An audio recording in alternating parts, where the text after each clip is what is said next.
ఒక విచిత్రమైనటువంటిది. వాస్తవంగా మంత్రి పార్థసారథి నాన్ కాంట్రవర్షియల్. అనవసరమైన మాటలు మాట్లాడడు, బాధ్యతగా ఉంటాడు, అవినీతికి పాల్పడే రకం గాదు, అతిగా మాట్లాడే రకం గూడా గాదు. ఆయన్ని ఇప్పుడు వివాదంలోకి లాక్కొచ్చారు. ఏంటయ్యా అంటే, ఏలూరు జిల్లాలో బయోగ్యాస్ ప్లాంట్ ఏర్పాటు చేస్తుంటే ఆగిరిపల్లి దగ్గర ఏలూరు జిల్లా ఉంది. వాస్తవంగా ఇదివరకు కృష్ణా జిల్లా, ఇప్పుడు ఏలూరు జిల్లా కిందకి వెళ్ళింది. అది ఆగిరిపల్లి ప్రాంతంలో అంటే తన నియోజకవర్గం దగ్గరలో. బయోగ్యాస్ ప్లాంట్ ఏర్పాటు చేస్తుంటే వద్దంటూ 4 గ్రామాల వాళ్ళు అడ్డుకున్నారు.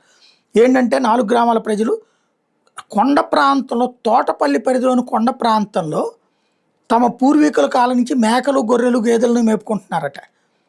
ఇప్పుడు బాబు ప్రభుత్వం తమ జీవనోపాధిని దెబ్బతీస్తుందట. అంటే అది పోని వీళ్ళ సొంత ఆస్తి అంటే ఒక అర్థం ఉంది. ప్రభుత్వ భూమిలో గడ్డి పెరిగితే ఆ గడ్డి మా గేదెలు మా ఇది అంటున్నాయి కాబట్టి నువ్వు బయోగ్యాస్ ప్లాంట్ పెట్టడానికి వీల్లేదంటవేందో అర్థం కాల. విచిత్రంగా ఉంది. అది వాళ్ళ భూమి ఏదో సొంతం అన్నట్టుగా బిల్డప్ చేయడం అన్నటువంటిది. ఇదేదో వెనకాలండి ఎవరో నడిపిస్తున్నట్టుంది. అది బయట నుంచి వచ్చిన వాడు ఎదగటం చూడలేని సొంత పార్టీ వాళ్ళని అయి ఉండాలి, లేదా తమ దగ్గర నుంచి బయటికి వెళ్ళినటువంటి పార్థసారథి సెటిల్ అవుతున్నాడు అనుకో